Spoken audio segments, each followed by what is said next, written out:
नमस्कार. महाराष्ट्राच्या राजकारणामध्ये सध्या 4 पक्षांची चर्चा जास्त मोठ्या प्रमाणावर होते आहे. एक भाजप, दुसरी शिवसेना, तिसरा राष्ट्रवादी आणि चौथं काँग्रेस. या 4 पक्षांची एकत्रित महाविकास आघाडी झाली आणि भाजप एकटा पडला आहे. आता या चौघांचीच फक्त स्पेस महाराष्ट्रात शिल्लक आहे की आणखी कोणाला ही स्पेस मिळू शकते, हा प्रश्न सगळेच जण विचारत आहेत. एक माणूस आपल्या पक्षाची ही स्पेस घेऊ शकतो, पण त्यासाठी त्या व्यक्तीला काहीतरी बदल करण्याची गरज आहे. कोण आहे ती व्यक्ती आणि कसा घेऊ शकते तो स्पेस आणि त्याला काय बदल करावा लागेल, हाच विषय आपल्याला आज नीट समजून घ्यायचा आहे. नमस्कार, मी आहे सुशील कुलकर्णी. आपण पाहताय ॲनालायझर. महाराष्ट्राच्या राजकारणामध्ये महाराष्ट्र नवनिर्माण सेना नावाचा एक पक्ष, ज्याचे प्रमुख राज ठाकरे आहेत. राज ठाकरे आपल्या पक्षासाठी महाराष्ट्रातली जागा निर्माण करू शकतात. हे विधान कदाचित तुम्हाला खूपच घाईचं किंवा अनावश्यक असं वाटेल, पण महाराष्ट्र नवनिर्माण सेनेच्या स्थापनेच्या वर्षीच झालेल्या निवडणुकीमध्ये 12 जागा मनसेनं जिंकल्या होत्या, हे विसरून चालणार नाही. मनसेकडं त्यावेळेला खूप चांगली लोक आकृष्ट झालेली होती, पण पुढच्या 5 वर्षाच्या काळात मनसेनं आपल्या या सगळ्याच लोकांना गमावलेलं आहे. का असं होतं आहे? मनसेकडं लोक येतात आणि निघून जातात. जी येतात ती योग्य आहेत का? काय आहे खरी अडचण? हे समजून घेण्यापूर्वी मला तुम्हाला पुराणातली एक छोटीशी गोष्ट सांगायची आहे. गोष्ट आहे रामायणातली. जेव्हा सीतेच्या शोधामध्ये सगळी वानर सेना जाऊन रामेश्वरच्या समुद्रकिनाऱ्यावर म्हणजे धनुष्यकोडीवर जाऊन थांबली होती, त्यावेळेला समुद्र उल्लंघून पलीकडं कोण जायचं हा प्रश्न सगळ्यांना सतावत होता. कोणत्याच मर्कटवीरामध्ये ती शक्ती नव्हती की जाऊन आपल्या उडीने लंकेत जाईल आणि तिथे शोध घेईल.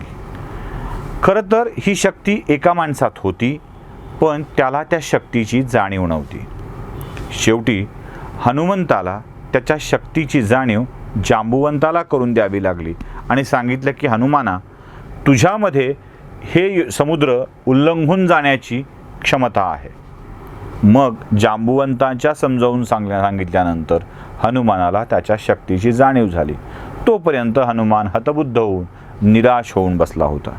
जाणीव झाल्याबरोबर त्यानं उडी मारली, लंकेत गेला. पुढचा इतिहास सगळ्यांना ठाऊक आहे, पुढची कथा देखील सगळ्यांना ठाऊक आहे. हनुमानाकडं शक्ती असते, पण ती त्याच्याकडं आहे याची जाणीव करून देणाऱ्या जांबुवंताची गरज असते. असा जांबुवंत प्रत्येक ठिकाणी असतो, पण त्या जांबुवंतासोबत वावरावं लागतं, राहावं लागतं आणि आपल्याला सल्ला देऊ शकणारा कुणीतरी जांबुवंत आहे याची मानसिक तयारी हनुमानाला ठेवावी लागते. राज ठाकरेंच्या विषयात असंच काही होतंय का, हा प्रश्न पडतोय. महाराष्ट्राच्या राजकारणामध्ये आपली जागा स्थापित करण्यासाठी, आपलं बळ प्रस्थापित करण्यासाठी राज ठाकरेंच्या मध्ये ती शक्ती आहे, पण ती शक्ती आहे याची जाणीव करून देणारा जांबुवंत राज ठाकरेंच्या आजूबाजूला दिसत नाही.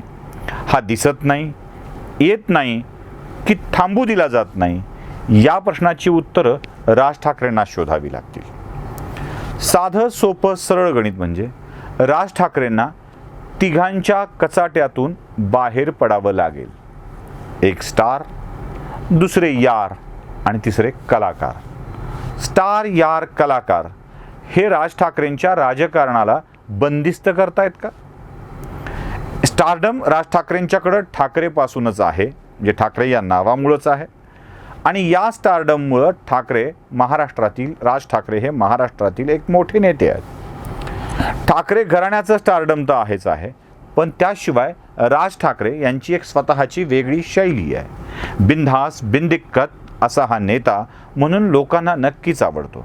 राज ठाकरे आवडत नसतील तर राज ठाकरेंच्या सभाला गर्दी झाली नसती, हे लक्षात घेणं आवश्यक आहे. पण ही गर्दी हळूहळू फक्त एंटरटेनमेंट म्हणून होतीये का, हे देखील राज ठाकरेंना आता तपासावं लागणार आहे. सभांना होणारी गर्दी त्यांना मिळणाऱ्या मतांमध्ये बदलत नाही आहे, हे एक वास्तव आहे.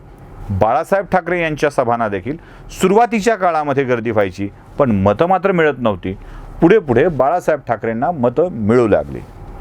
बाळासाहेब ठाकरेंच्या आजूबाजूला म्हणजे शिवसेनेत जमा झालेली माणसं ही त्यांच्या नेतृत्वाला उभं करणारी होती, समर्पण देणारी होती. जिंकण्यासाठीची ऊर्जा, लढण्यासाठीची ऊर्जा बाळासाहेब ठाकरे आपल्या शिवसैनिकांच्या मध्ये भरत होते.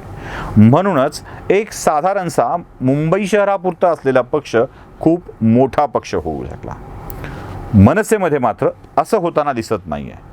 मनसेच्या स्थानिक पातळीवरच्या कार्यकर्त्यांमध्ये, पदाधिकाऱ्यांच्यामध्ये जिंकण्याची ऊर्जा किंवा लढण्याची ऊर्जा देण्यापेक्षा तडजोडीची ऊर्जा अधिक दिली जाते आहे का, हा प्रश्न आता राज ठाकरेंनी स्वतःला विचारण्याची वेळ आलेली आहे. कदाचित तडजोडीची ऊर्जा या शब्दामुळं मनसे सैनिकांना, बऱ्याच लोकांना हा व्हिडिओ किंवा माझं हे म्हणणं त्रासदायक वाटू शकेल. ते कदाचित जसे इतरांना शिव्या घालतात तशा मलाही घालू शकतील. पण राज ठाकरेंना आता आपल्या कार्यकर्त्यांच्यामध्ये तडजोडीच्या ऊर्जेपेक्षा लढण्याची ऊर्जा, जिंकण्याची ऊर्जा, ती वृत्ती कार्यकर्त्यांच्यामध्ये भिनवायला हवी. राज ठाकरेंचं भाषण प्रभावी असतं. राज ठाकरेंचे मुद्दे देखील प्रभावी असतात. आपल्या मुद्द्यांवर ठाम राहणं राज ठाकरेंना उत्तम पद्धतीनं जमतं. महाराष्ट्रातील लोकांना राज ठाकरेचं म्हणणं देखील पटतं. पण तरीही राज ठाकरेंच्या पक्षाच्या नेत्यांकडे म्हणजे उरलेल्या नेत्यांच्याकडे लोक आकृष्ट का होत नाहीत, हा प्रश्न सगळ्यांनाच पडलेला असतो.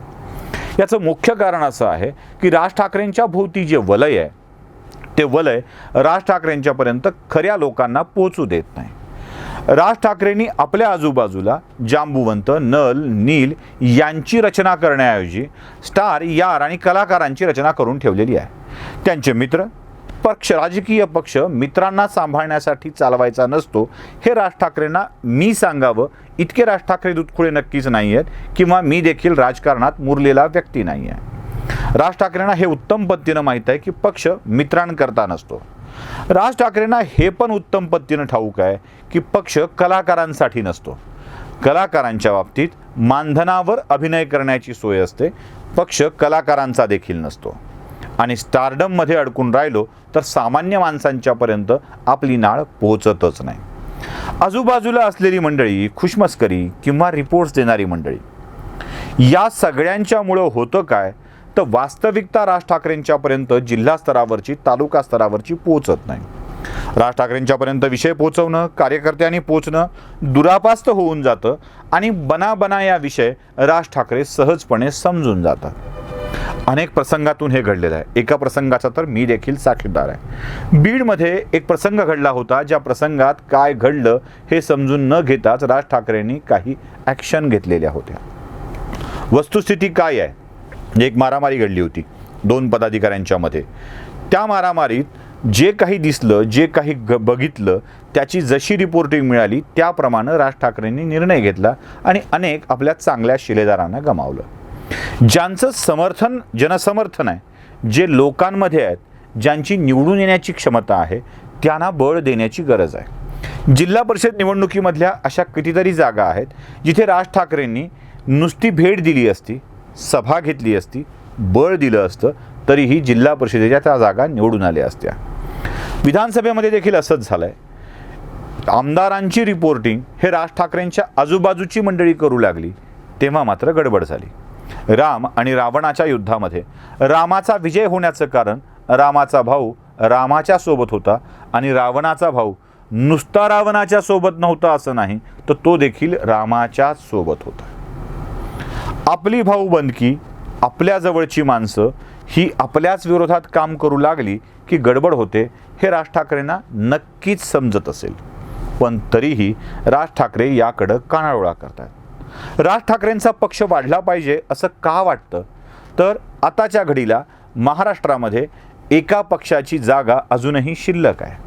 बाकी सगळेच पक्ष आता आकुंचन पावत चाललेले आहेत. शिवसेना राष्ट्रवादीच्या सोबत गेल्यामुळं तिनं आपला जनाधार गमावला आहे, काही प्रमाणात तरी गमावला आहे. आणि त्या जागेकडं, त्या जनाधाराकडं लोक राज ठाकरेंच्याकडं तिथला नेता म्हणून बघतायत. राज ठाकरेंना आठवत असेलच, तो व्हिडिओ व्हायरल देखील झाला होता आणि अनेक वेळेला तो ऐकवला गेला आहे. व्हिडिओ होता राज ठाकरेंच्या भाषणाचा, पहिल्या सभेचा, मनसेच्या स्थापनेच्या सभेचा. त्यात राज ठाकरे म्हणत होते, कुठल्याही आईला असं वाटणार नाही की माझा मुलगा वाया गेलाय, तो राज ठाकरेच्या सोबत आहे असं तिला वाटत राहील. असा पक्ष आपल्याला उभा करायचा आहे. आज आई आपल्या पोराला मनसेत जायची परवानगी देईल का? देणार असेल तर ती का देईल, देणार नसेल तर ती का देत नाही आहे, याचा देखील राज ठाकरेंनी विचार करण्याची वेळ जवळ आलेली आहे. राज ठाकरेंना महाराष्ट्रातली आपली जागा निर्माण करणं शक्य आहे, पण त्यासाठी त्यांना काही जांबुवंतांचं ऐकावं लागणारच आहे. पण या जांबुवंतांना जर त्यांच्या आजूबाजूचं वर्तुळ राज ठाकरेपर्यंत पोहोचू देत नसेल तर स्टार, यार आणि कलाकार यांच्या गर्दीतून राज ठाकरेंना बाहेर यावं लागेल आणि आपल्या जांबुवंतापर्यंत पोहोचावं लागेल. तेव्हा आणि तेव्हाच हा भवसागर तरून जाण्याची आणि सत्ता प्राप्तीपर्यंत पोहोचण्याची राज ठाकरेंची क्षमता आहे हे त्यांना देखील समजून येईल. यासाठी राज ठाकरे आता कोणती कृती करतायत याकडं मनसेचा त्यांच्यावर निष्ठा असलेला खराखुरा कार्यकर्ता प्रामाणिकपणे वाट बघतोय. अजूनही राज ठाकरेंनी आपली नाळ मध्यस्थांपर मार्फत कार्यकर्त्यांशी जोडण्यापेक्षा थेट कार्यकर्त्यांशी जोडणं आवश्यक आहे आणि ठाकरे या आडनावाला अशक्य असं काहीच नाही. तेव्हा राज ठाकरे स्टार, यार, कलाकारच्या भूमिकेतून बाजूला पडून आपण आपला जांबुवंत शोधतील, त्याच्याकडून बऱ्याचशा गोष्टी जाणून घेतील एवढी अपेक्षा करायला हरकत नाही. मनसेला खूप खूप शुभेच्छा. धन्यवाद.